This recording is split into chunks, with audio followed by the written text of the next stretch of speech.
मुअज़्ज़ज़ सामीन व क़ाबिल एहतराम, खुसूसन सदर महफिल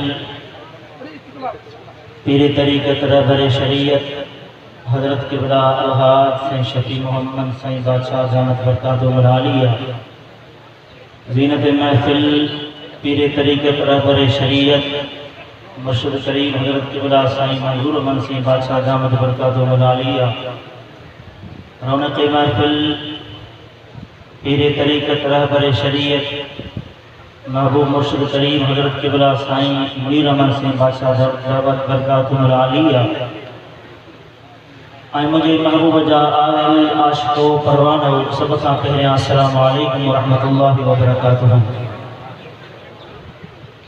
जमायत कसीर तादाद में वेठल है, पर शायद जमायत जो तवज्जह तवन्ना है कंहिंजे तरफ़ आहे। ही नूरानी रूहानी इरफानी वजदानी महफ़िल आहे। मुर्शिदन करीमन जो वजूद मुबारक हिते मौजूद आहे ऐं जंहिं हस्तीअ जो अॼु उर्स मुबारक आहे उहा कामिल हस्ती आहे। अवां जेकॾहिं अहिड़ी नूरानी रूहानी इरफानी वजदानी महफ़िल में वेठा आहियो त पंहिंजे वेहण जो सबूत बि ॾींदा हलो, छो त इहो सबूत अवां जे नेकिन में भी इज़ाफ़ो कंदो त हिन महफ़िल खे भी रौनक बख़्शींदी। बुलंद आवाज़ सां चओ सुभान अल्लाह। मुर्शिदन करीमन जो दीदार थींदो हले, ॾिसण ई इबादत आहे, नज़र करण ई इबादत आहे, पर जेकॾहिं अवां भी सुभान अल्लाह चवंदा हलंदो त इंशाअल्लाह ताला रौनक जो हे जेके महफ़िल जो रौनकूं आहिनि उहे दोबारा थी पवंदियूं। बुलंद आवाज़ सां चओ सुभान अल्लाह। अल्लाह तबारक व तआला पंहिंजे पाक कलाम में इरशाद फरमायो आहे, अल अखिल्लाउ यौमइज़िन बअदहुम लिबअदिन अदुव्वुन इल्लल मुत्तक़ीन। सभिनी खे अल्लाह ताला खिताब फरमाईंदे फरमायो आहे, ए मुंहिंजे महबूब जा उम्मतियो, अव्हां जे लाइ हिकिड़ो खिताब आहे। जेकॾहिं दुनिया जे अंदर अव्हां कंहिंसां निस्बत रखी आहे, मोहब्बत रखी आहे, उहा निस्बत उहो ताल्लुक़ उहा मोहब्बत जेकॾहिं साहिब इख़्तिलास आहे उहा हिते दुनिया में रहिजी वेंदी। जेकॾहिं इहा ताल्लुक़ इहा निस्बत जेकॾहिं साहिब दौलत आहे उहा दुनिया जे अंदर रहिजी वेंदी, पर जेकॾहिं इहो ताल्लुक़ इहा निस्बत अल्लाह वारनि सां आहे, मुर्शिद करीमन सां आहे, त इहो ताल्लुक़ अव्हां जो उहो ताल्लुक़ आहे, इहा निस्बत अव्हां जी उहा निस्बत आहे। जेकॾहिं हिन दुनिया मां छॾे अॻे दुनिया जे तरफ़ वेंदो, क़ब्र में वेंदो, हशर में हूंदो, जेकॾहिं अव्हां जे अमाल नामनि में जेकॾहिं खोट अची वेंदी त उन वक़्तु इहो तव्हां खे ताल्लुक़ इहा निस्बत अव्हां खे कम ईंदी। जॾहिं तव्हां जे नामे अमाल में खोटी ईंदी, परे खां बीठा हूंदासीं, ज़रा तवज्जह कजाए, ज़रा हीअ ॻाल्हि तवज्जह सां ॿुधिजाए।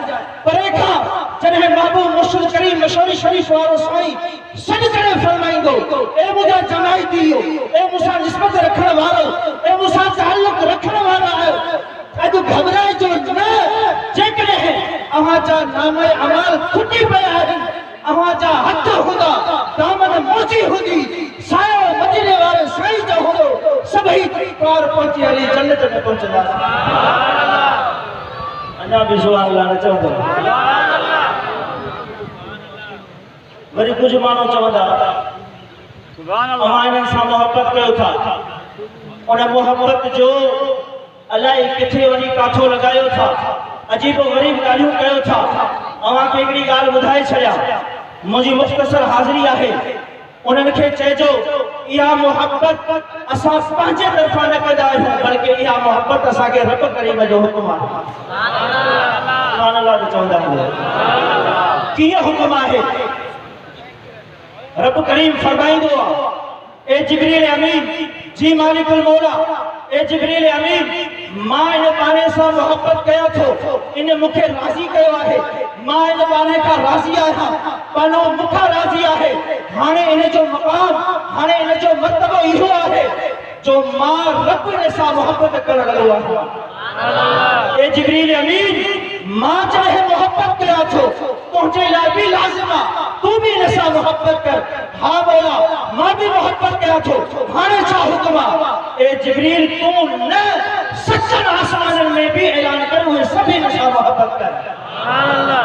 इस तरह इत्तिफा नथी थे जिब्रील अमीन अर्ज़ तो करे या रब्बुल आलमीन सभी मोहब्बत जो ऐलान बुधी छड़ियो आ हाणे छा इलाज आ जरा तवज्जो रख जाए जरा होश में बुधी जाए।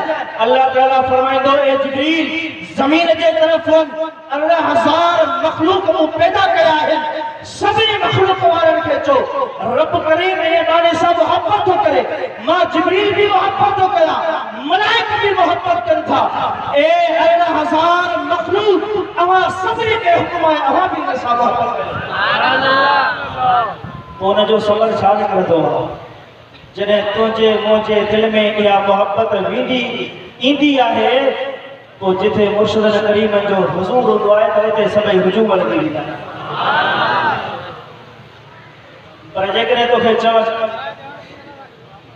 त हिननि खां घुरी छो थो इहे तोखे कीअं ॾींदा कहिड़े तरीक़े सां तोखे ॾींदा तू रब करीम खां घुर उन जो भी जवाब ॿुधाए त पोइ सुभाणे अल्लाह चवंदे।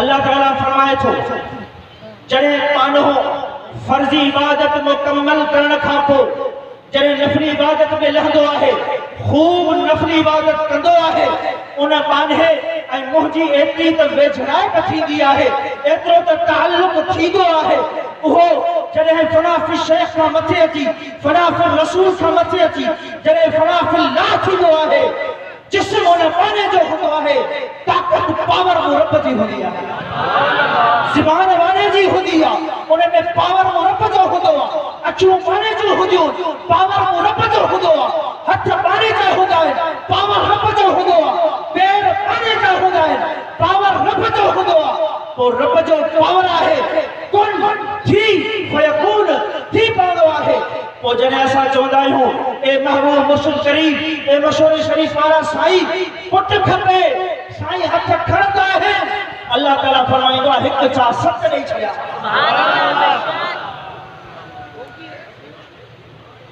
छो त हुन जो मक़ाम मर्तबो इज़त रब करीम वटि उहो आहे हू चवंदो वेंदो रब ॾींदो वेंदो आहे। हज़रत न्यासी बादशाह हिकिड़ो नारो त ॿुधायो हज़रत न्यासी बादशाह जंहिंजो अॼु उर्स मुबारक आहे उहा हस्ती आहे वेठा तॾे ते हूंदा हुआ सभिनी खे ख़बर आहे कपिड़ा सातड़ा हूंदा हुआ वेठा फर्श ते हुया रब काबा जो कसम राब्तो अर्श ते हूंदो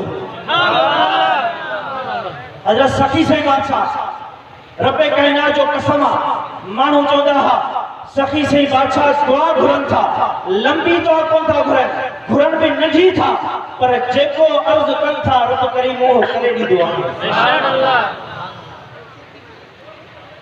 हज़रत न्यासी बादशाह हिकिड़े दफ़े हिकिड़ो शख़्स आयो अर्ज़ कई त साईं मुंहिंजी तबियत ख़राबु आहे मूंखे तावीज़ ॾियो पाण फरमायूं हींअर तावीज़ त कोन्हे मूं वटि छा ॾियां अर्ज़ कई त साईं पाण थींदो ई रखनि तावीज़ हुजे त बहितर आहे पाण फरमायूं तावीज़ त नाहे अख़बार हुई अख़बार जो टुकड़ो उनखे ॾिनऊं छाजो अख़बार जो टुकड़ो हू कॾहिं ॾिनऊं वियो त अख़बार जो टुकड़ो पर अलाए छा हुयो मिलंदो वियो शफ़ा मिलंदी वई।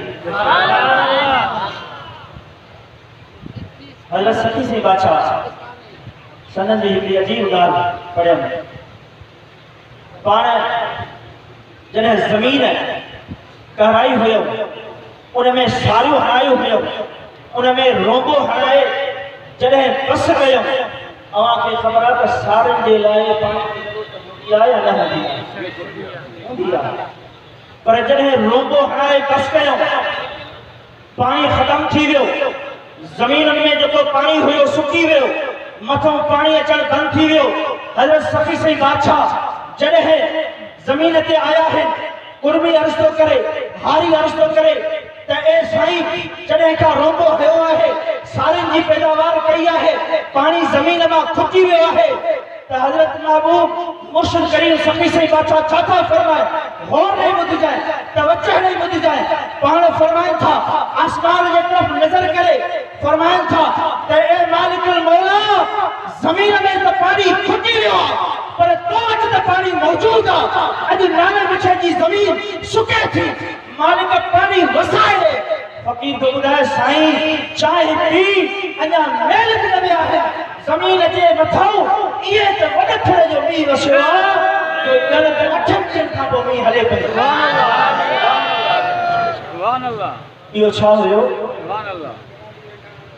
इहो असर हुयो जो रब करीम फरमाए तो उनजी ज़बान उनजी अख मांजी ताक़त जे हाथ जो सुभान अल्लाह। पर जेकर इहा ॻाल्हि सम्झ में न अचे आख़िरी ॻाल्हि करे मां इजाज़त वठंदुसि, आख़िरी ॻाल्हि करे मां इजाज़त वठंदुसि। बुलंद आवाज़ सां चओ सुभान अल्लाह। हज़रत शम्स तबरेज़ सादो शख्स हुयो, अहिड़ी का वॾी हुन में छाछ वाछ कोन हुयो। मौलाना रूमी आलिम हुयो, वॾे पाए जो आलिम हुयो, वेठो हुयो ऐं पूरी ज़िंदगी उन तसनीफ़ करे किताब लिखिया हुया। आलिमनि जे मां मुखालिफ़ न आहियां, अल्हम्दुलिल्लाह असांजी जमात में हज़ारे आलिम मौजूद आहिनि। सुभान अल्लाह। पर ॻाल्हि कयां थो उहो इल्मु जेको हिननि महबूब शख़्सियतुनि जे नज़रनि खां परे हुजे उहो इल्मु बि कम जो कोन्हे। सुभान अल्लाह। पर जेकॾहिं वलीए कामिल जी हिकु नज़र अची पवे, इल्मु खणी थोरो हुजे, नज़र अची पवे, सभिनी खां वधीक आलिम बणिजी पवे। सुभान अल्लाह।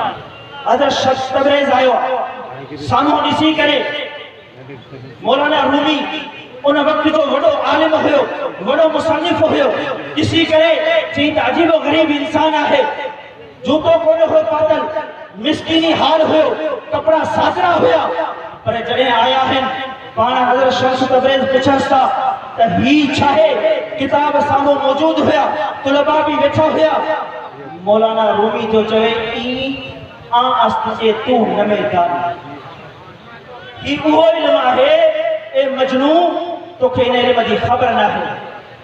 हज़रत शम्स तबरेज़ सभु किताब खणी पाणी में उछला छॾिया। हाणे हथ अखरी लिखियल किताब, कंप्यूटर जो दौर कोन हो, हिकिड़ा किताब वञनि ॿी इशात अची वञे। उन वक़्तु हथ अखरी किताब लिखियल हुया। उन वक़्तु किताब लिखण वॾो ॾुखियो कमु हुयो, मुसन्निफ़ पाण लिखंदा हुया, उहे ई अॻिते हलाईंदा हुया।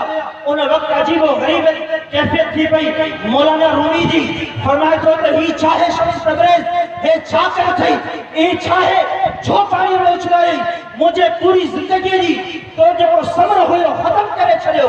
हज़रत शम्स तबरेज़ चए थो घबराए न, मां वेठो आहियां, किताब पाणीअ मां खणंदा था वञनि, किताब खे छंडी था वञनि, खयो पाणीअ में आहियां पर छंडण खां पोइ उन्हनि मां धूड़ पई निकिरे। हज़रत शम्स तबरेज़ खां पुछे थो मौलाना रूमी ई चीज़ ही छा आहे? मौलाना रूमी खे जवाब थो ॾे ई आस के तू न बि ॼाणी, ही उहो हाल आहे, उहो मक़ाम आहे, उहो मर्तबो आहे जेको तू नथो ॼाणी। पोइ मां चवंदुसि जेकॾहिं हज़रत न्यासी बादशाह जो तावीज़ ॾिनल जेको अख़बार जो टुकड़ो तोखे ख़बर न पवे, जेकॾहिं हज़रत सखी से बादशाह जो इहो इशारो कयल तोखे ख़बर न पवे, उनखे चइजांइ ई आस के तू न में ॼाणी। सुभान अल्लाह। ऐं असांजो अल्हम्दुलिल्लाह ताल्लुक़ अल्लाह वारनि सां ऐं दुआ है इंशाअल्लाह इहो ताल्लुक़ असांजो बि रहे, असांजो बच्चनि जो रहे, क़यामत ताईं असांजे ईंदड़ नस्लुनि जी बि रहे। आमीन जो बुलंद आवाज़ सां। जेकॾहिं हिन दरबार सां असां पंहिंजी ॻाल्हि कंदासीं, हिन दरबार सां रब्बे काबा जो कसम आहे ताल्लुक़ ऐं निस्बत बचाए हलंदासीं, पोइ असांजी क़ब्र बि सुहिणी त असांजो हशर बि सुहिणो।